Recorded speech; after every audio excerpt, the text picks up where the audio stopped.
Hey, what's up, y'all? This is Rodney, and I'm back. And I wanted to come and run my mouth, talk about some people. Baby, let me tell y'all something. Before we get into this video, it's a little cold here in Houston.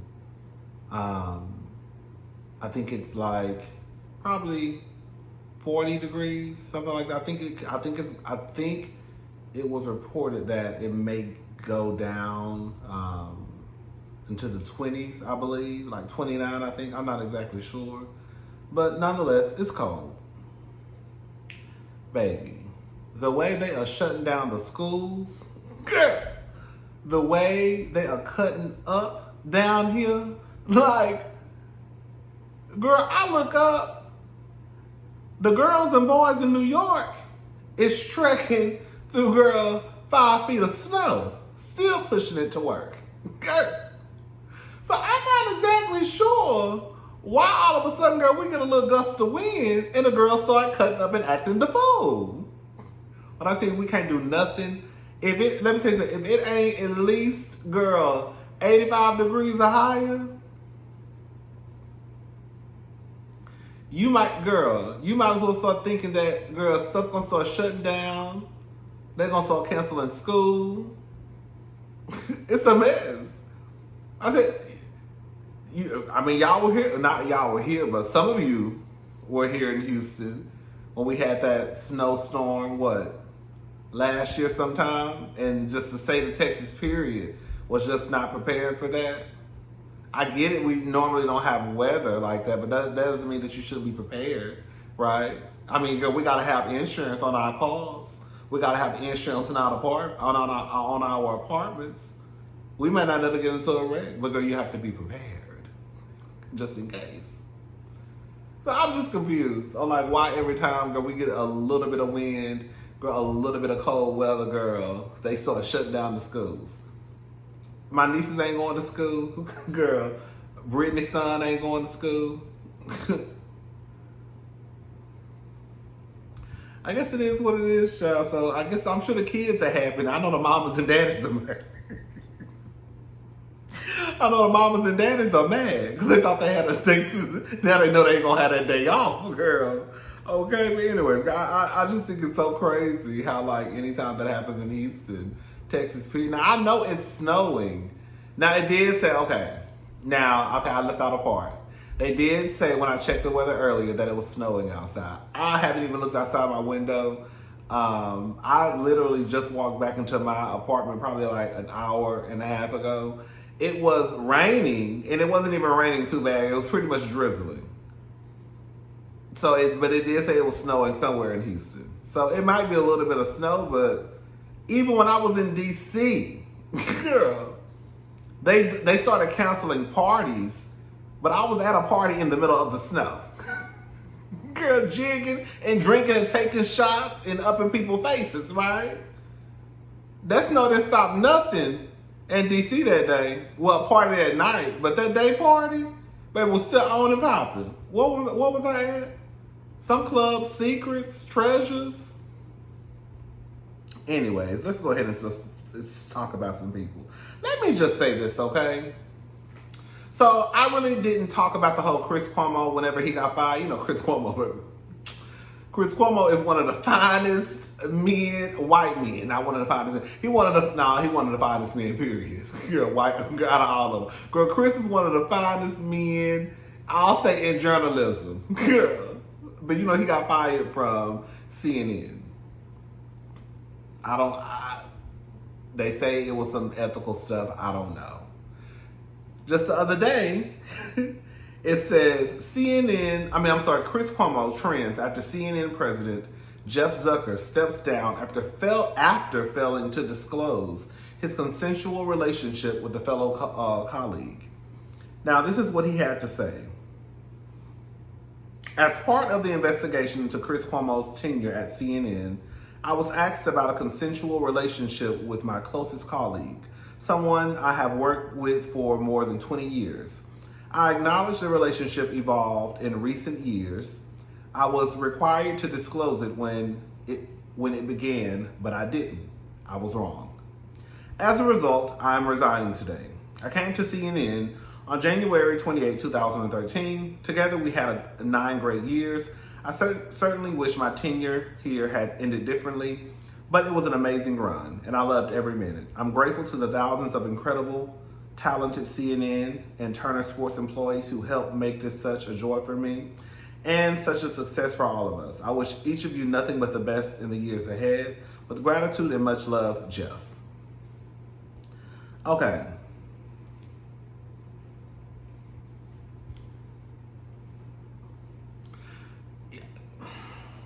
Some stuff I might sound like a square. I'm just gonna go ahead and I know. Some stuff it might be prudish.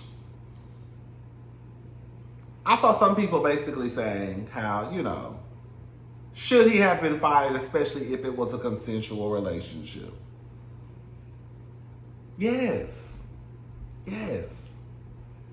I don't I don't understand why people don't understand why, like, when you work in certain environments, it's kind of like when we were talking about that police officer. Remember the lieutenant, I think his name was Nick McGarry? One of the rookies was out giving him a lap dance, and people were like, what's the big deal? Like, nobody should have been recording them. It's not that serious. Yes, it is. I saw so many people, like, yes, it is. That's a lieutenant.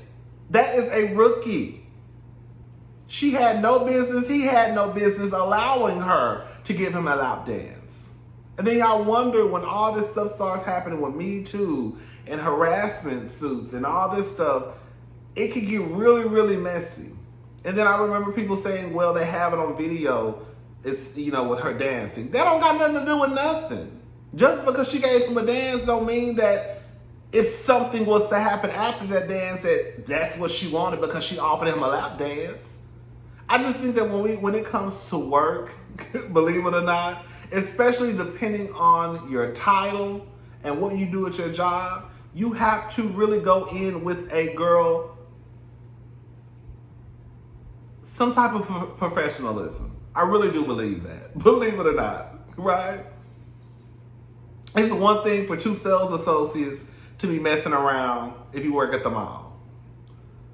I've known people to lose their jobs for dating their subordinates or even dating people in other departments. I know someone at LP who got fired because he started dating a manager. Because how are you going to be LP and you're supposed to be looking at the people they stealing because you dating one of the managers? And the crazy thing about it, the manager, she still kept her job. He lost his. So I just feel like in this situation, he should have resigned. Or at least, girl, he probably got terminated and they told him that you can go ahead and resign, it'll make you look better. He should have known better. When you are when you have a certain level of power, with that power comes responsibility. And if you're not ready to accept that responsibility, then you should not be have that type of power. I don't care if it was consensual. I don't care if they wrote a letter. It does not matter. I don't care if they moved whoever he was messing with to a different department. At the end of the day, it's unprofessional. It can still be seen as favoritism. Because I'm gonna tell you right now, if I found out somebody was at my job, and even if they was messing with the store manager, okay, because that's pretty much that's what he was, right? He was the and all of a sudden you got a promotion, I'm gonna automatically start thinking it's because you was fucking a goddamn president. Because even though you might not be under him anymore, that still does not mean that man ain't got no power or influence over everybody else. Hey, make sure you look out for Keisha. The fuck you mean? Make sure I look out for Keisha.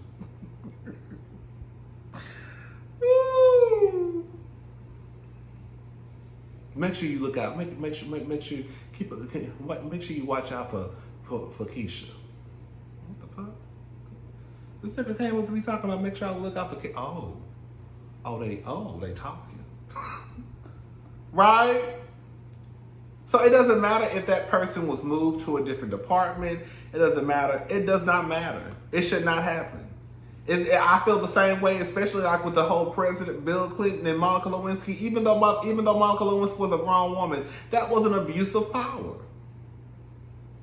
It does not matter. This, I know it sounds like it was not an abuse of power. In this instance, it still could be an abuse of power. But it still shouldn't have happened. And he should have definitely resigned. Sorry. Y'all gonna stop going to work, being in these certain positions, want to be managers and supervisors and presidents, and still want to fuck bitches at the job. And then wonder why y'all ain't got no job in about 5 years. You done lost that good. I'm sure he made a cute coin. Because if Don and Chris and Anderson and all the other ones, well, some of the other ones making cute coin, if he the president, you know he making a cute coin. You don't risk it all over some pussy. Sorry, you got to go. Put somebody in a position where they know what comes with that position. Anyways, that lasted longer than what I wanted to last. Victoria Beckham. Girl, Victoria Beckham over solving herself. Let me tell you something about white women. White women, their biggest thing in life is making sure that they stay skinny. Girl, that is their only goal. That's the only really... Okay, we're going to read this and I'm going to let y'all come to your own conclusion because I already came to mine. Neighborhood talk. Victoria Beckham has reportedly eaten the same meal every day for the last 25 years. A little grilled fish and broccoli. Now this is what they say.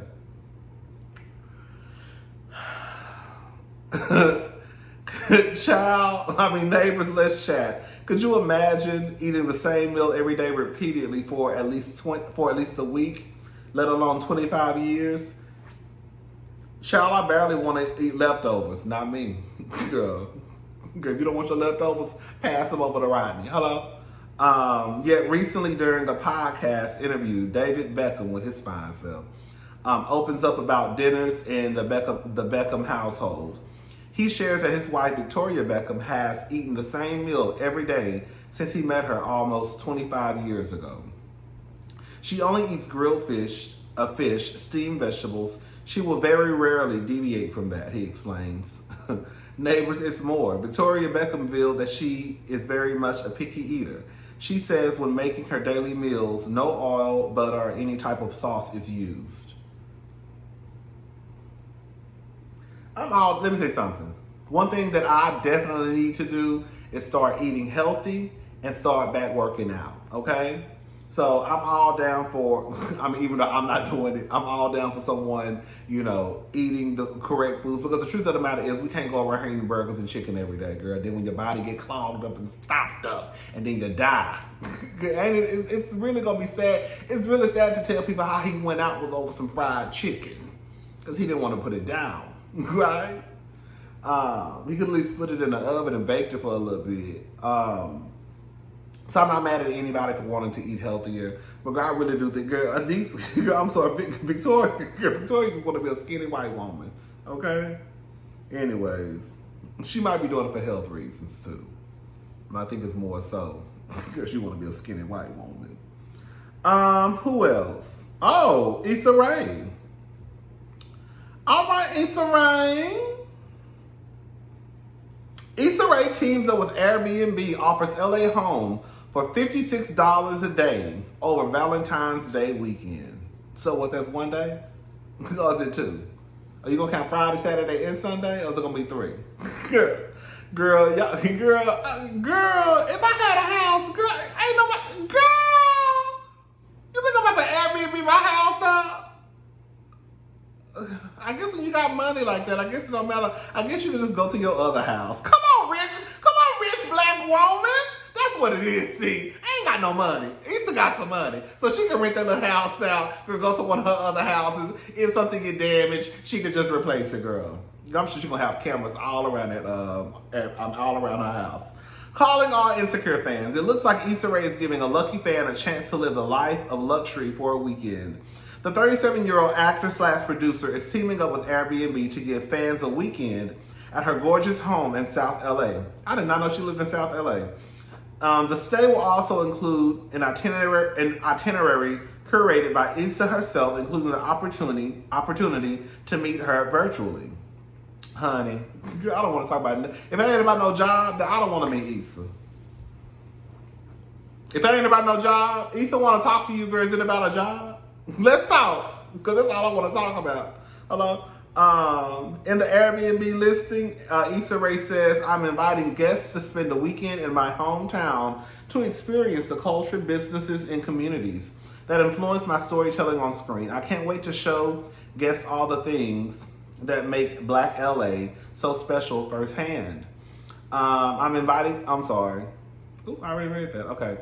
The streets, sights, and sounds of my hometown have been a main character in my creative work. You may have heard that I'm rooting for everybody Black, and this mission is inspired by my LA community. During this epic weekend, I hope you come to appreciate my community's rich history and its many contributions to LA. Reportedly, booking will open on February the 8th at 1 p.m. Eastern Standard Time for one stay at $56 a night from Saturday, February the 12th, to Valentine's Day on Monday. Okay, here we go. Monday, February, That's the 14th. According to the listing, not only will a fan get the chance to stay in the beautiful decked out LA home, there's also a list of fun activities already planned out, including a catered Super Bowl 2022 game day, taco dinner for two, panoramic views of Los Angeles and the Hollywood Hills from the outdoor lounge, such use of Sienna Naturals hair care products, and relaxing by the gorgeous pool. Shout out to Issa, honey. You're a better woman than I could ever be, because y'all said my shit. Girl, none of y'all. Black, white, Hispanic, I don't care who you is. But see, I keep forgetting, girl, Issa got money. See, I gotta keep reminding myself, Issa got money. Issa gonna be all right. All right, y'all, that's it for this video. We'll be back later to talk about Jeff. Jeff Bezos over here, baby, taking whole bridges down. We'll be back. I'll be back.